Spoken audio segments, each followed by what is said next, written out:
하늘을 감동시켜라.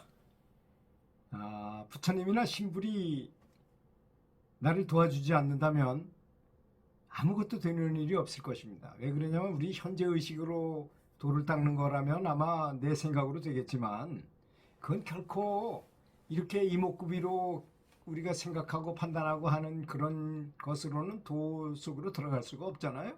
아시다시피 트랜스 상태, 좀 멍청한 다른 의식 세계로 가야만, 연불산매로 가야만 우리가 진보할 수 있기 때문인 것입니다. 그래서 무조건 부처님을 사랑하고 헌신적으로 따르고 귀의하고 또 다른 모든 세상 사람들을 변장하신 부처님의 모습이라고 생각해야 한다는 것입니다. 세상 어떤 일에도 배울 점이 있는 것입니다. 그렇지 않습니까? 만법귀일 일귀하처럼 말이 있잖아요. 만법은 귀일한다. 하나를 터득하면 다른 걸 다 알게 되는 것이고 만법을 다 알게 되면 그것은 또 하나로 돌아간다고 그런 뜻이잖아요. 시간은 덧없이 흐르는 것만 같게 느껴지지만 쉽지 않은 시간은 오직 지금 현재 이 순간밖에 진실한 것은 없는 법입니다. 그러니 지금 이 순간에 집중하는 것입니다. 집중을 어떻게 하느냐? 그건 자기 나름대로 방편에 따르면 되는 것이겠죠.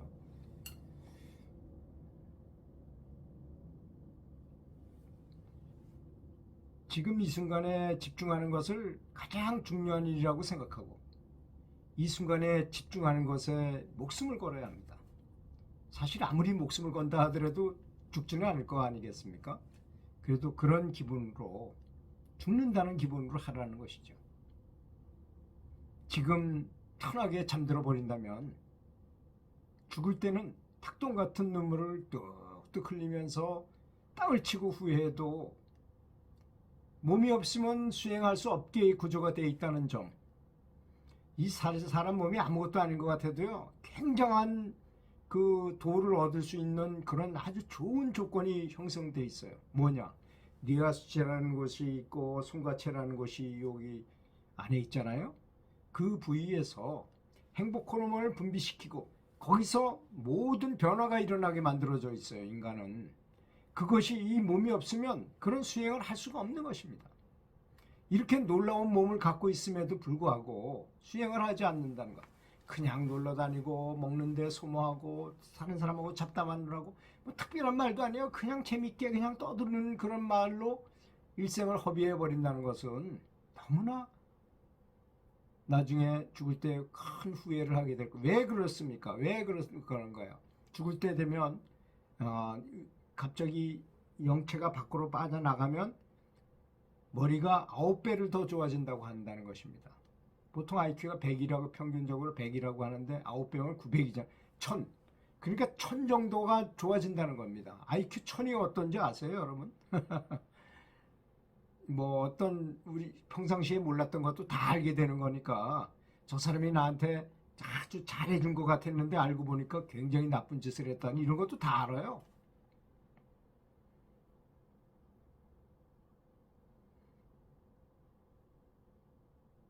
근데 몸이 사그러지는 그때 그런 걸 깨닫는다 하면 이미 늦어서 땅을 치고 후회하게 된다는 것이죠.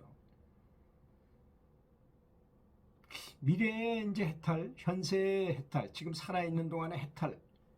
사실 뭐 연부를 한다, 참선을 한다, 이런 모든 목표는 다 성불을 하기 위해서입니다. 우리는 부처가 되고자 함이에요.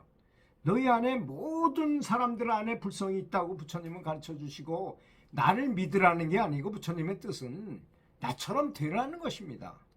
내가 달성했으니까 너희들도 이렇게 할 수 있다. 그러니까 조그만 법, 엄청난 많은 법을 가르쳐 주셨어요. 그 중에 우리는 한 가지를 선택해가지고 부처님의 여러 가지 조언을 들어가면서 수행하는 거 아니겠습니까? 그런 게 바로 수행이라는 것이잖아요. 만약 오늘 목표를 위해서 부지런히 걷지 않는다면 목표를 위해서 내일은 엄청나게 많이 뛰어도 도달할까 말까 할지도 모르겠습니다. 이 세상에 너무나 당연한 법칙. 이 세상은 천국이 아닙니다. 천국은 가만히 있어도 모든 게 다 잘 되고 생각만 해도 착착 이루어지고 배고프면 그냥 저절로 음식이 나타나고 뭐 그런다지만 이 세상은 그런 데가 아니잖아요. 고통과 고난이 없으면 얻는 것도 없어요. 그러니까 큰 고통과 고난 다 성공한 사람들, 세상 세속적으로 성공한 사람들도 보면 다 그 회사를 설립하기 위해서 굉장히 많은 고초를 겪고 고난을 겪은 다음에 그런 결실을 얻었지, 편하게 회사를 만들고 경영한 사람은 단 한 명도 없습니다. 그 점을 알아야 됩니다. 그래서 그런 사람을 사장님이라고 존중하는 거죠, 사람들이. 사실 해탈이라는 것은 이 안에 있는 이 내면의 나의 자성부를 내가 매일 안고 자고 앉고 일어나고 매일 같이 생활하면서도 그 실체를 모르는 요 부처님을 만나기 위함이에요. 그러면 모든 감정적인 이런 감정의 그 얽매임이 싹 사라지는 것을 해탈이라고 말하거든요. 감정에서 해방, 감정에서의 해방이 바로 해탈인 것입니다. 그래서 이제 완벽하게 해탈은 안 됐다 하더라도 많이 해탈된 사람은 누가 뭐라 해도 별로 영향을 안 받아요. 그런 분들은 그런 것을 이제 사람들이 이렇게 생각해요. 한 방에 다 깨달으면 모든 게 다 끝난다고 생각해요. 전혀 그렇지 않습니다.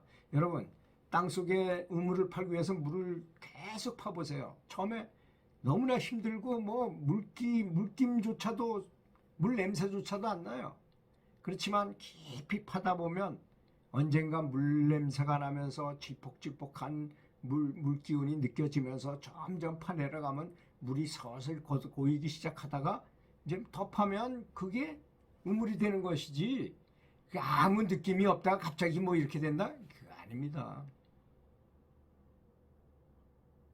물 냄새가 난다는 것, 많은 느낌을 받다가 산매 비슷한 걸 많이 들다가 깊은 산매에 들어가고 산매에 들다가 해탈을 이루는 것이다, 이런 얘기입니다. 그래서 세상의 실력이라는 거, 골프 실력, 훈련한 만큼 나오잖아요. 우연히 나오나요? 절대로 그럴 수는 없는 게 이 세상의 이치입니다. 그렇잖아요. 바둑 기본을 갖다 놓고 연구하면서 굉장히 고수하고 많은 훈련을 해야지 실력이 늘어서 단이 되고 뭐 프로가 되는 것이지, 그냥 안 했는데 저절로 되는 사람은 단 한 명도 있을 수가 없어요. 이 도라는 거, 염불이라는 거, 참선이라는 거, 명상이라는 것도 다 마찬가지입니다. 똑같습니다. 그 원리는. 그래서 수행의 공덕은 여기에 투자한 시간과 집중력이 얼마나 강한가 강도에 비례하는 법입니다. 명상, 염불, 참선, 끊임없이 노력한 대가는 절대로 이유 없이 그냥 사라지지 않는다는 것이죠. 그렇지 않습니까? 우리가 이제 뭐 당구를 어느 정도 쳐가지고 한 200 정도 되면 한 10년 쉬었다가 해도 금방 200은 안 될지 모르면 조금만 하면 바로 200이 다시 되는 것입니다. 실력이 어디 가지 않는다는 것이죠. 그래서 항상 24시간 잊지 말고 염불하며 스승이 가르쳐준 가장 좋은 방법이라는 것. 또 어떤 사람은 아주 깨닫지 못한 스승한테서 어떤 법을, 그렇게 뭐 대단한 법도 아닌 법을 배웠는데도 정말 헌신적으로 열심히 해가지고 크게 깨닫는 사람도 있고, 어떤 사람은 완벽하게 깨닫는 스승이 아주 최고의 법문을 내려줬는데도 엉성하게 하다가 별 얻는 것도 없이 그냥 끝나기도 하는 것이 인생입니다. 최고의 가르침을 가르쳐줬는데도 불구하고 그 진가를 모른다는 것이 큰 문제가 있는 것이죠. 경전을 비춰보고 다 따져봐도 정말로 좋은 방법임에도 불구하고 관음을 안 하고 관광을 안 하고 비율에 맞춰 안 하고 단체 명상에 참가하지 않는다는 것이죠. 단체 명상에 참가하는 것이 굉장히 큰 이익을 준다는 점 반드시 이해하시고 실천하시기 바라겠습니다. 들어주셔서 감사합니다.